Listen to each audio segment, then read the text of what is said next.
Hello everyone! So ayun, ipapakita ko naman po sa inyo yung isa pa naming ready for occupancy na inner lot. So ayun po, so ito lang siya pangatlong unit from the corner lot. So ito yung corner lot, ito yung unit.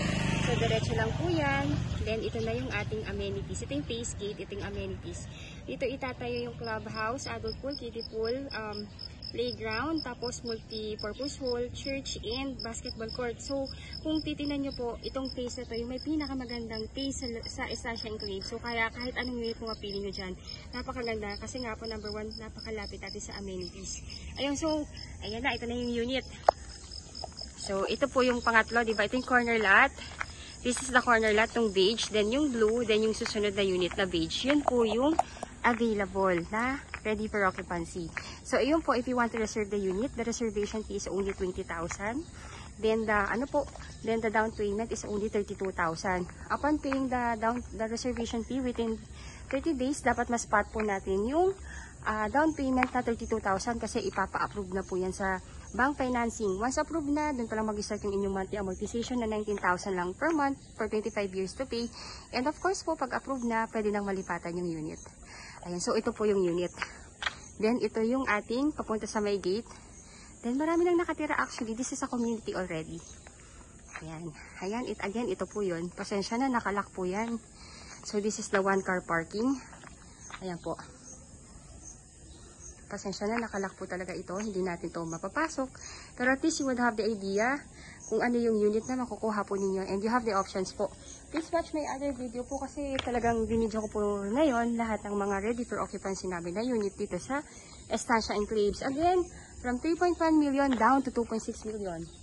Nagbigay po ng malaking discount ang developer namin para masolve namin talaga itong mga available na ready for occupancy dito sa Estancia Enclaves. Again, if you want to reserve the unit, my number is already posted. Again, I'm Miss Say Caranza, licensed real estate broker based in Cavite, and I have two best agent na sumasagot din ng inyong mga inquiries sa aming YouTube channel na sina Miss Stephanie Francisco and si Miss Ella de la Cruz. Ayun, so please stay tuned at marami pa po ako sa inyong ipapakitang mga ready for occupancy. Thank you so much. Bye po. Hello everyone. So again, I'm back. This is Miss Say Caranza, your licensed real estate broker based in Cavite. And right now po, what I'm showing you is yung actual map ng ating Estancia Enclaves dito sa along highway ng Tansa Cavite. Ayun po, so ayun, so what I'm showing you right now is yung available na unit natin. So I just want you to appreciate yung kung gaano kaganda yung natin, subdivision. Kasi gusto kong makita ninyo kung ano yung point of view ko bilang broker ninyo. Ayun po, so kaya sobrang favorite ko tong Estancia Enclaves kasi number one, siya po yung namumukod tangi na subdivision talaga dito sa Cavite na along highway mismo ha. I'm not talking about sa highway ng barangay or highway ng kung saan man po yan. I'm talking about doon sa mismong national highway ng Antero Soriano Road. Mismong highway po ito ng Tansa. Ito po yung road talaga ng Tansa na dire-diretso papuntang Centennial Road, going sa Cavitex, papuntang Coastal Road, Papitex, Paedsa, and Manila. Ganun po kaganda yung location niya. So, from here, ito po yung ating road or yung ating main road ng Tansa Cavite, which is the Antero Soriano Road. So, dito po sa road na to, dito talaga dumadaan yung mga buses going sa PTEX Terminal, going Mall of Asia, mga UB Express going Mall of Asia, mga jeep or mga BP buses going SM Bacoor and Pasapote Las Piñas. Imagine nyo, bababa lang po kayo ng ng transportation, then walkable na yung face. From here po, mga 300 to 400 meters, pace na po ng subdivision po. So, kaya sobrang dami po talagang ito na dito kumukuha and gusto po na along highway, ito po yung number one na pinakamaganda po talaga actually. Kasi yung mga ibang subdivision na along highway po dito sa Cavite is sold out na. Ayun po, so namumukod tangi na lang po talaga tong subdivision na to. And ayun po, so again, ang ating travel time from here, pag dito po tayo galing sa ating subdivision, 40 minutes travel time lang po yan going sa PTEX and Naiya Road. Ganun po siya ka-commuter friendly and 24/7 access. Kaya kahit anong oras man kayo sa araw na to or sa araw man na lalabas kayo, sigurado pong may masasakyan kayo na bus kasi dito po talaga lahat yan dumadaan. So, ayun po. Before further ado, again, I'm Miss Say Caranza, licensed real estate broker based in Cavite. Ayun po, you can add me in my Facebook account and please, if you are new to my channel, please do me a big favor po. please subscribe and hit the bell button found at the lower right of this video screen. Ayun po. And please do like my video na rin po. Malaking tulong po yan sa akin para makagawa pa po ako ng ibang vlogs about sa mga pabahay natin dito sa Cavite. So, ayun. So, let's go na. Ayan po. So, ito po parang virtual tripping na rin ano po. Pero, please watch nyo po yung mga ibang vlog ko po about sa Estancia Enclaves para mas ma-appreciate niyo kung gaano kaganda itong property na to. Kaya, sobrang favorite ko po talaga to. Ayun po. So, ayun. So, pasok po tayo. Pakita ko lang po muna sa inyo yung master plan. So, ito yung buong subdivision. Ito yung kabuuan. Ito yung phase na may ready for occupancy na. Ito po yung mga townhomes namin. And ito rin po yung pinakamagandang phase sa buong Estancia Enclaves. Then the rest po, yan yung mga ibang phases. Ito po sa yellow na to, dyan po nakatayo yung mga ready for occupancy namin na townhomes. So again, ang mga turnover po ng unit dito, we have townhomes, yung 4 to 6 cluster townhomes. So ibig sabihin, 4 na unit lang na magkakatabi yan hanggang 6 units lang po. Hindi po yan katulad ng ibang subdivision na pahabaan ng block or pahabaan kung gaano kahaba yung block, ganun din karami yung unit. Dito po hindi. Every ano po yan, every 4 house po magkakat yan. Kumbaga may end lot. Ayun po. 4 na units na magkakatabi hanggang 6 units. Then, ayun po, so may townhomes po dito at merong duplex or twin homes.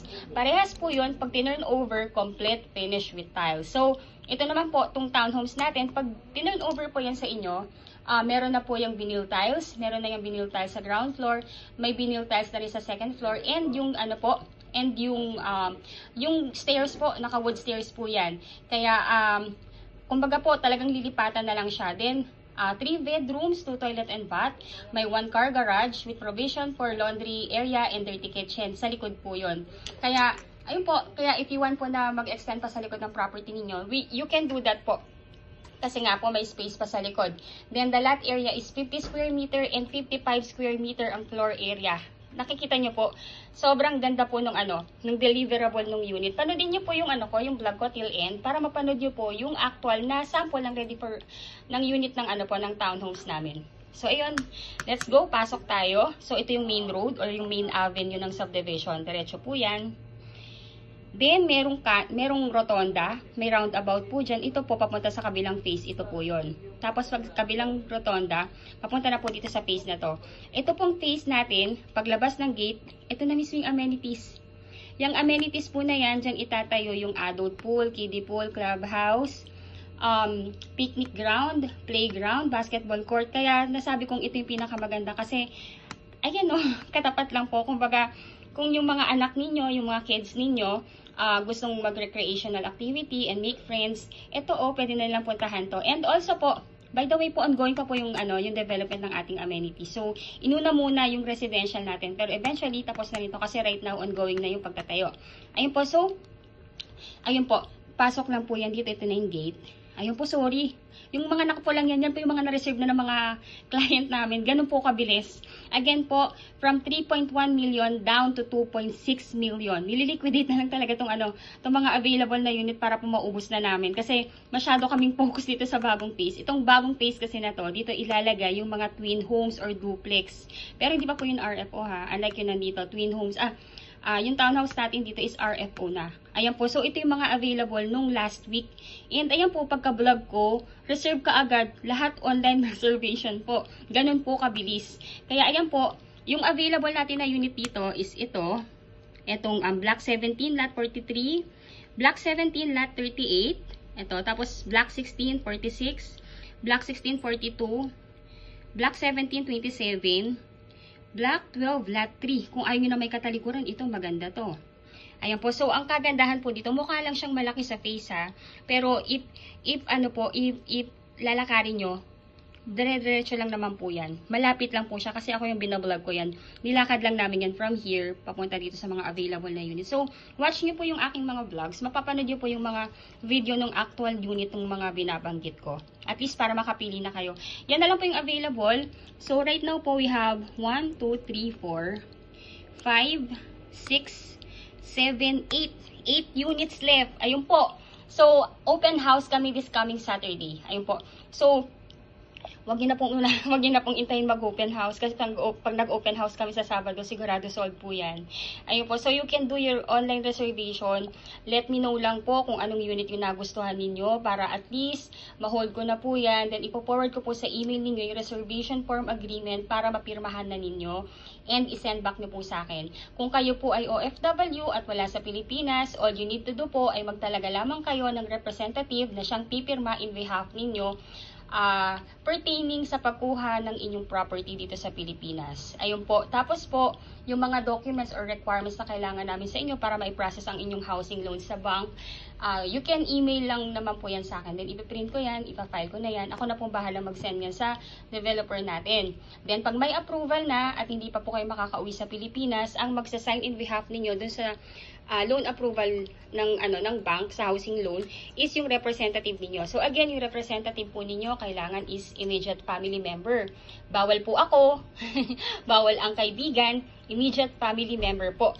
Like asawa, anak, kapatid, magulang na nag-e-edad na 21 to 55 years old. Kung wala po, kung ang family po ay nasa ibang bansa, pwede pong pinsan ninyo, bayaw, hipag, or in-laws as long po na nandun sa circle ng family ninyo. Ayun po. So, ayan. I'm just presenting to you po yung actual location ng ating mga units. Again po, you can do your online reservation anytime po. Let me know lang po para masend ko po sa inyo yung reservation form and yung SPA form. By the way po, yung SPA form po yun, magagaling po yun sa amin. Lalagyan ko na lang po yun ng tick kung saan po kayo pipirma. Then, dadalhin nyo po yun sa Philippine Embassy natin kung saang bansa po kayo naroon ngayon. Then, pagka napakonsul nyo na po, ipadala nyo po yun sa inyong magiging representative dito sa Pilipinas upang ma-sign din niya and maipadala po niya sa amin sa office para ma-file po namin. Pero if ever man po na magkakaroon kayo ng hassle or medyo nahihirapan po kayo sa pagpapakonsularize, let me know po. Baka pwede natin gawan ng paraan yan dito sa Pilipinas. Let me know lang po. At least matulungan namin kayo sa part na yon. Ayun po, so itong computation naman na po, itong pinapakita ko sa inyo is yung computation natin for the inner townhomes. Ayun po. So, ang ating house specification, complete turnover, may na po yan, as I say po, meron na yung vinyl tiles, may partitions na. Ayun po. 3 bedrooms, 2 toilet and bath, 1 carport with provision for laundry area and dirty kitchen sa likod. Lot area is 50 square meter, then the floor area is 55 square meter. Ayun po, sorry to say po, ubos na po ang ating end lot at corner lot. Ayun po, so ito na lang po yung natitira talagang unit natin. So, ang total contract price po niyan is 2,688,000. Then, ngayon po, dahil nga po kami mag-open house, magbibigay pa kami ng discount na 68,000. Again po, ang original price na po talaga nito is 3.1 million. Pero para po ma-fast move na namin yung pag-uubos ng property nitong mga na-available na unit, nilagay po uli sa old price. Ito po yung old price ng property 5 years ago. Ayun po. So, 2.6 million po siya before. Ngayon, dahil mag-open house po kami, unahan po ito, magbibigay pa kami ng discount na 68,000 pesos less sa total contract price. So, ang magiging total contract price na lang is 6,220,000. Then, miscellaneous fee is 183,400. Ito pong miscellaneous fee is for the title transfer, government tax, and processing fee sa bank po. Then, yung down payment, from 10%, ginawa ding 1.9% down payment para mas maging makamasa and malipatan nyo kaagad. Para, syempre po, kung mas mababa ang down payment, mas mababayaran ka agad. Yun naman po kasi yung goal namin. Maibigay ka agad sa inyo yung property. Wala nang pahirapan. Ayun po, again, yung 1.9% down payment is based po yan dito sa net TCP na 2.6. So, ang 1.9 po niyan is 49,780 pesos. Ngayon po, ang first cash out, if you want to do your online reservation na, you can deposit yan sa bank account ng aming sales officer. Ang first cash out is 20,000.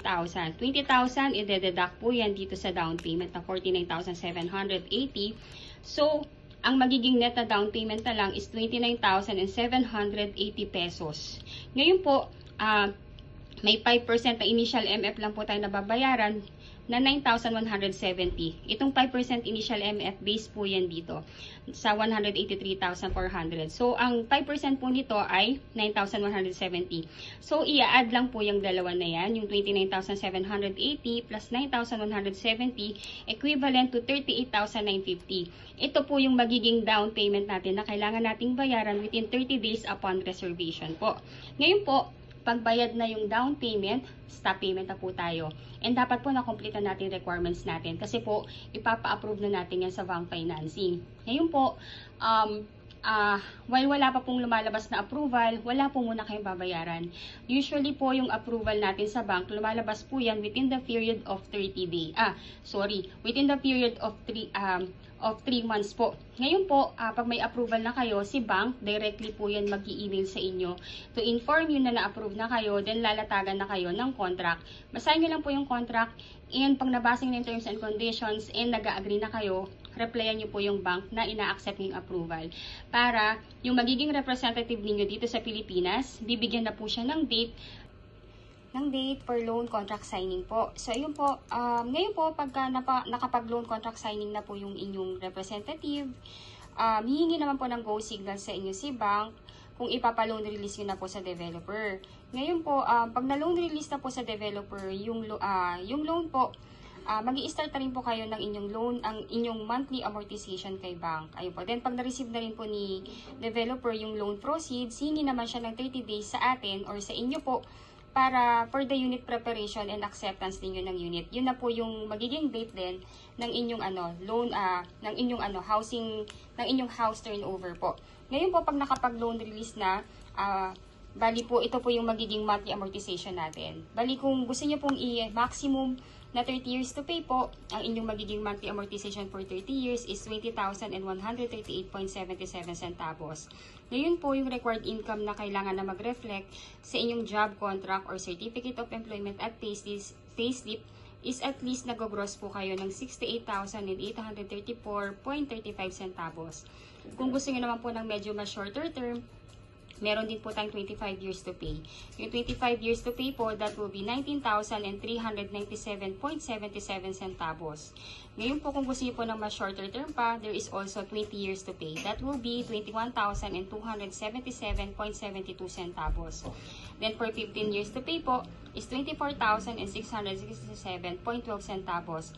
Then kung 10 years to pay naman po ang gusto ninyo, that will be 31,865.81 centavos. Then for 5 years to pay, that will be 54,342.85 centavos per month. Ay po, so ito po yung mga options ninyo for the monthly amortization kung ilang years niyo po gustong bayaran yung loanable amount po ninyo. Ngayon po, pag na-approve na rin po kayo and nakapag-loan contract signing na kayo, babayaran niyo na rin po itong miscellaneous, itong move-in fee na 15,000. Itong move-in fee po na ito is para po yan sa application ng Meralco at ng water po ninyo. Ngayon po, para at least hindi na po kayo yung mag-a-apply nito or yung representative ninyo, bayaan nyo na po yung admin natin ang maglakad lahat nito. Para at least paglilipatan nyo na, meron na po itong utilities or iintay nyo na lang maikabit ni Meralco yung inyong kuryente po. Ayun po, so again, if you are an OFW at wala sa Pilipinas, all you need to do po ay magtalaga lamang po kayo ng inyong representative na siyang pipirma in behalf po ninyo sa pag-acquire ng property natin ninyo dito sa Pilipinas. So again, ang representative po ay dapat immediate family member. Hindi po pwede ako, hindi rin po pwede kaibigan.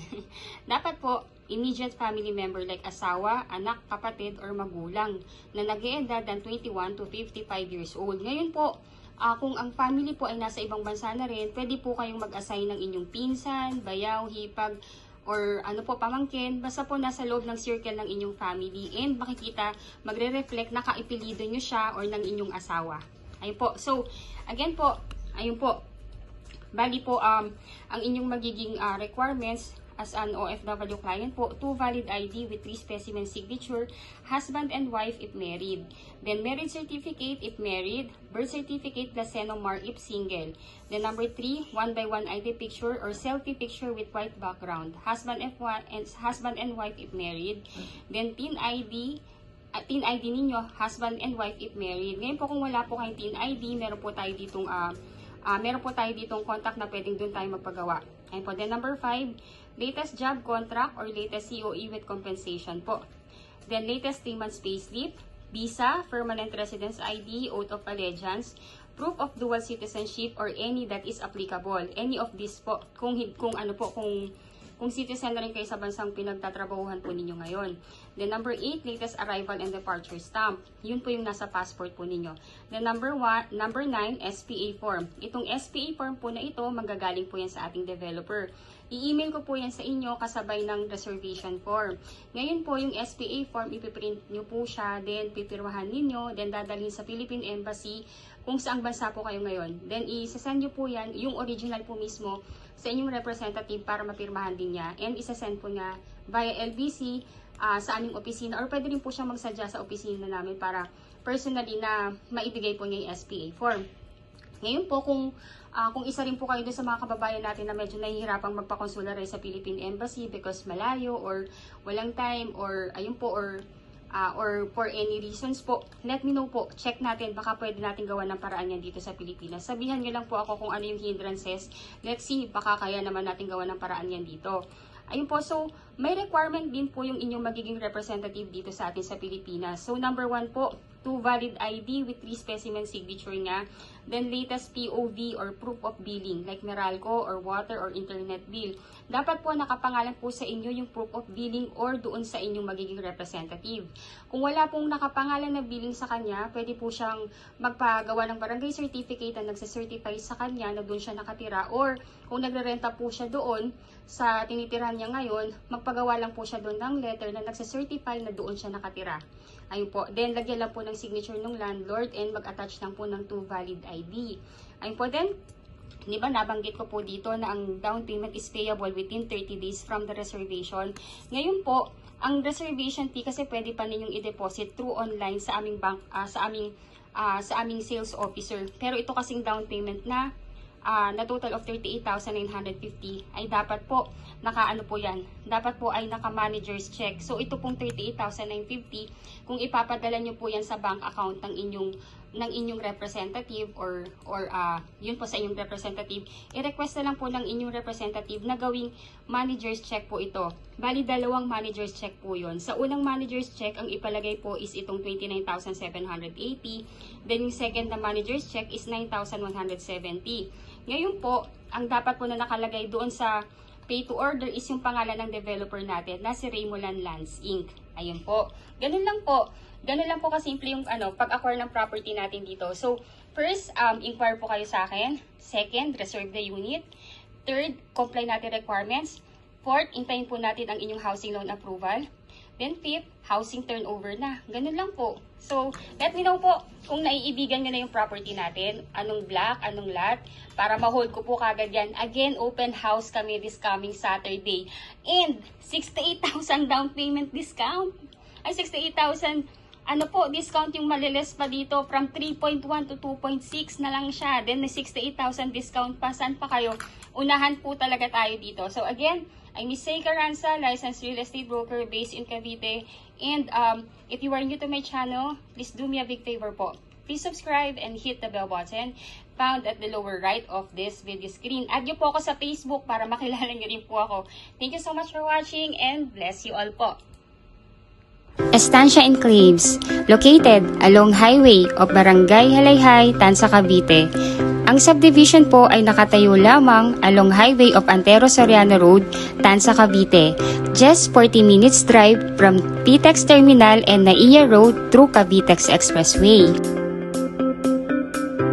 This is a few units left, kaya kung nais nyo nang mag-reserve, kindly text and call me or add me in my Facebook para masendan ko na po kayo sa email ninyo ng reservation form at ma-fill upan ito. At ma-send nyo din po sa akin ang mga documents or requirements na available ninyo on hand. At kung kulang pa naman po ang inyong mga requirements ay maaari namang to follow po ito. Pagka-fill up po ninyo ng forms at pagka-send back po ninyo sa akin ng inyong reservation form ay maaari na po kayong mag-deposit ng inyong reservation fee sa bank account ng aming sales officer. Paki-screenshot na lamang po ang inyong proof of deposit upang ma-file at mabigyan kayo ng receipt. Any day po ay maaari kayong mag-tripping o ang inyong representative.